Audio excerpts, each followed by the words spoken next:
สำหรับวันนี้นะครับเราจะมาเรียนชุดฝึก EMONA นะครับชุดฝึก EMONA Telecom Training รุ่น 101 นะครับสำหรับโมดูลนะครับชุดแรกที่เราจะมาพูดก็คือโมดูล Master Signal นะครับโมดูลMaster Signal นี้จะสร้างสัญญาณนะที่อยู่ในโซนบล็อกนี้นะครับอยู่ในโซนบล็อกกรอบนี้นะครับจะประกอบไปด้วยอะไรบ้างก็จะมีที่เป็นสัญญาณไซน์ความถี่ 100K นะครับแล้วก็สัญญาณคอร์สความถี่ 100K แล้วก็เป็นลักษณะของสัญญาณดิจิตอลนะครับสัญญาณดิจิตอลคือสัญญาณในรูปข้างล่างนี้นะคือสัญญาณดิจิตอลที่เป็นลักษณะพันนะครับก็ความถี่ตัวนี้ก็เป็น 100K แล้วก็สัญญาณดิจิตอลที่เป็นความถี่ 8K แล้วก็สัญญาณดิจิตอลที่เป็นความถี่ 2K นะครับตัวข้างล่างก็เป็นสัญญาณไซน์ความถี่ 2K นะครับ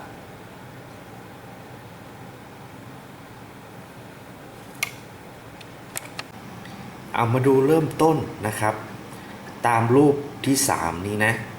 คือเราจะมาต่อใช้ Master Signal นะครับโดยเอาสัญญาณนะครับสาย 2K นะครับต่อไปที่ Channel 1 ของ Scope นะโดยจะมีการต่อสัญญาณตามรูปนะดังต่อไปนี้นะครับรูปก่อนหน้านั้นจะเป็นแสดงลักษณะของบล็อกไดอะแกรมอันนี้คือจะเป็นรูปที่เราจะใช้ในการต่อจริงเรามาดูการต่อครับมาดูขั้นตอนการทดลองนะครับลำดับขั้นตอนการทดลองการปฏิบัติงานนะครับมาดูขั้นตอนแรกขั้นตอนที่ 4.1 รวบรวมชุดอุปกรณ์ในรายการตามข้างบนนะครับก็จะเป็นตามนี้นะครับมีตามนี้นะครับมีตามนี้นะครับ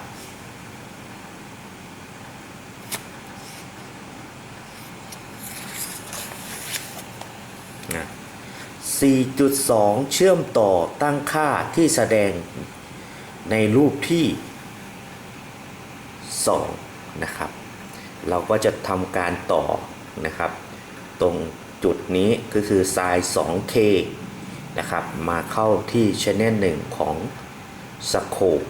นะครับโซนนี้นะโซนนี้ก็จะเป็นกาวนะครับเป็นกาวของบอร์ด EMONA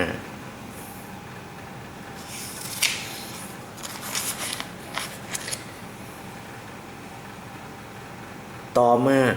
4.3 ตั้งค่าสโคปตามคำแนะนำในใบงานที่ 1 ตรวจสอบให้แน่ใจนะครับก็คือตามใบงานที่1นะครับตามใบงานที่ 1 ก็คือ Channel 1 หรือ Channel 2นะครับจะต้องทำการแคลทุกครั้งทุกครั้งก็คือเอาพุทตัวนี้ก็คือ2 peak to peak นะครับ2 to peak Channel 1 กับ Channel 2 ของผมเพราะว่าผมปรับย่านโวลต์ไทม์อยู่ที่1นะครับตรงนี้ก็เลยได้2ช่องตรงนี้ก็เลยได้2ช่องนะครับ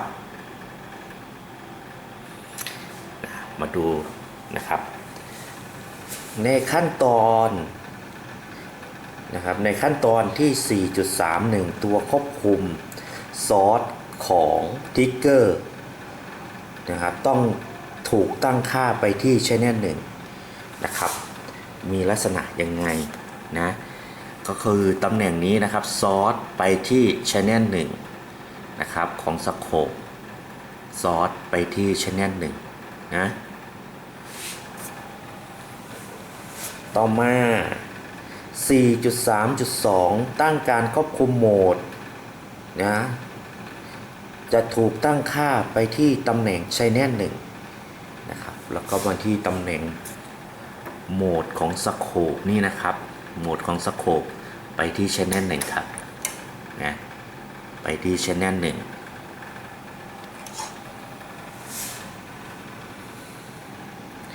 ต่อมา 4.4 ปรับการควบคุม Time Dip ของสโคปเพื่อดูรูป2คลื่นหรือมากกว่านั้นนะครับของ Side Output Module Master Signal นะครับในลักษณะตรงนี้นะครับดังนั้นนะครับขั้นตอนตัวนี้เราก็จะปรับให้มันอ่านง่ายนะครับเราปรับให้มันอ่านง่ายโดยเราจะต้องทำการต่อตามนี้ก่อนนะผมก็จะทำการใช้สายตัวนี้นะครับมาต่อเข้ากับจุดนี้นะครับของมาสเตอร์ 2K นะครับตรงนี้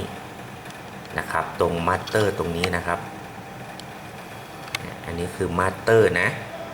เห็นไหมมาสเตอร์แล้วก็ตำแหน่งที่เป็น 2K นะครับต่อตรงนี้แล้วก็เพื่อจะต้องนะครับ 2K ตรงส่วนนี้เพื่อจะเอาใช้แน่นหนึ่งคือเส้นนี้นะครับเส้นนี้นะสโคปของใช้แน่นหนึ่งคือตัวนี้นะครับมาต่อเข้ากับตัวมาสเตอร์ 2K นะครับมาสเตอร์ตัวนี้ 2K นะครับคือจุดนี้นะครับ 2K จุดนี้คือ 2K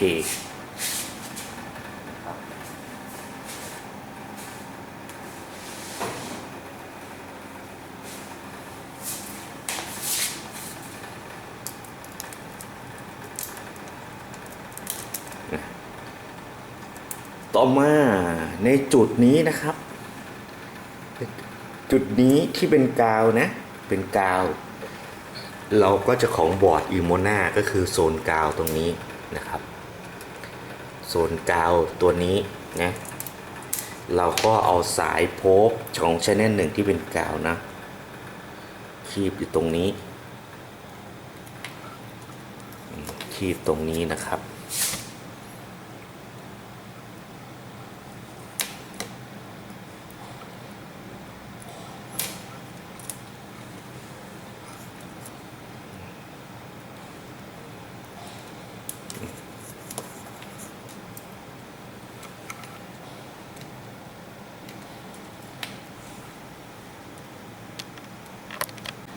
เราก็จะใช้เส้นนี้นะครับกาวตรงนี้นะครับมาคีบใส่กับตัวนี้นะครับ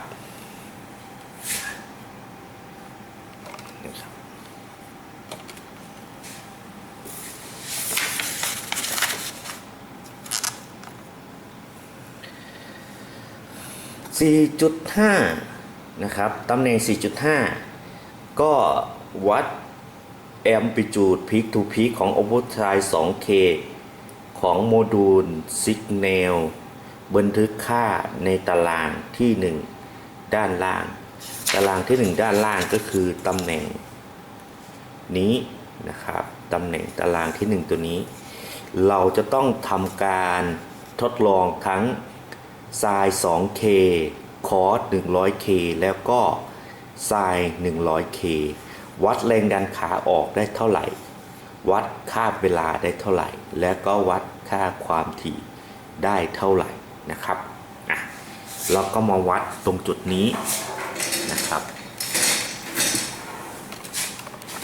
ตรงนี้เราก็จะได้สัญญาณลักษณะอย่างนี้นะครับทีนี้จุดนี้อ่านค่าแรงดันได้เท่าไหร่เนื่องจากเราตั้งโวลต์ดิฟนะโวลต์ดิฟอยู่ที่1นะก็แสดงว่าอะไร1ช่องนะครับมีค่าเท่ากับ1โวลต์พีคทูพีคดังนั้นสัญญาณที่ปรากฏ มันคือเป็นลักษณะปรากฏกี่ช่องนะครับตรงนี้ตัวนี้ก็เลยปรากฏกี่ช่องนะ1 2 3 4ตรงนี้ก็เลยปรากฏได้ออกมาเป็น4ช่องแสดงว่าเอาพุทของไซน์ 2k ตรงนี้นะครับแสดงว่าเอาพุทของไซน์ 2k ตรงนี้นะครับเอาพุทของไซน์ 2k ตรงนี้ก็จะได้นะครับ4 peak to peak นะครับตรงนี้4 peak to peak นะเป็น4 peak to peak นะครับ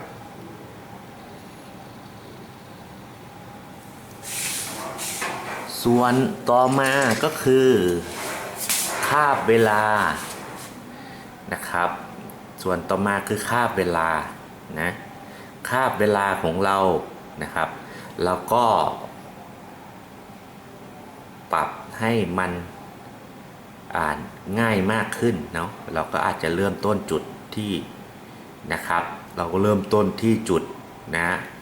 ยอดถึงยอดนะครับยอดถึงยอดตัวนี้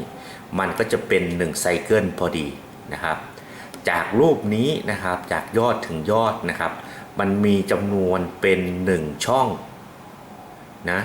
มันมีเป็นจำนวน1ช่องนะครับเป็นจำนวน1ช่องเป็นจำนวน1ช่องเป็นจำนวน1ช่องดังนั้นนะครับเราจะต้องมาเทียบกับนะครับเราต้องมาเทียบกับ time dip นะครับกับย่านที่เราตั้งนะย่านที่เราตั้งก็คือ 0.5 แสดงว่านะครับทีคาบของเรานะแสดงว่าทีคาบของเรานี้นะครับทีคาบของเรานี้จะมีค่าดังต่อไปนี้ทีคาบนะครับทีคาบของเราก็คือจำนวนช่องคูณกับย่าน time dip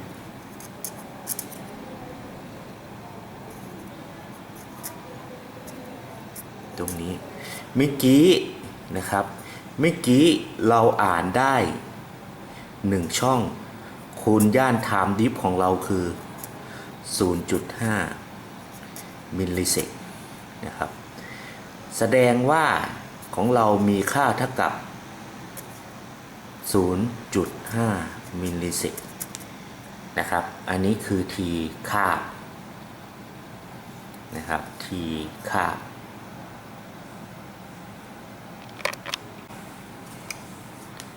ต่อมานะครับความถี่ครับความถี่นี้ก็คือ f เท่ากับ1ส่วน t คาบนะครับ f เท่ากับ1ส่วน t คาบแสดงว่า f เราจะมีค่าเท่ากับ1ส่วนด้วย 0.5 มิลลิเซกคือคูณ10ยกกำลังลบ3นะครับ10คำตอบก็คือจะได้ 2k นะครับตรงนี้คำตอบก็เลยจะได้ 2k จากที่เราคำนวณคราวที่แล้วนะครับทีคาบของเราเมื่อกี้เราก็จะได้ 0.5 นะครับมิลลิเซกนะครับคำนวณความถี่ที่ไม่ได้ออกมามันก็จะได้ 2k พอดีนะครับส่วนแรงดันที่เราได้ก็คือ4 โวลต์ peak to peak นะครับ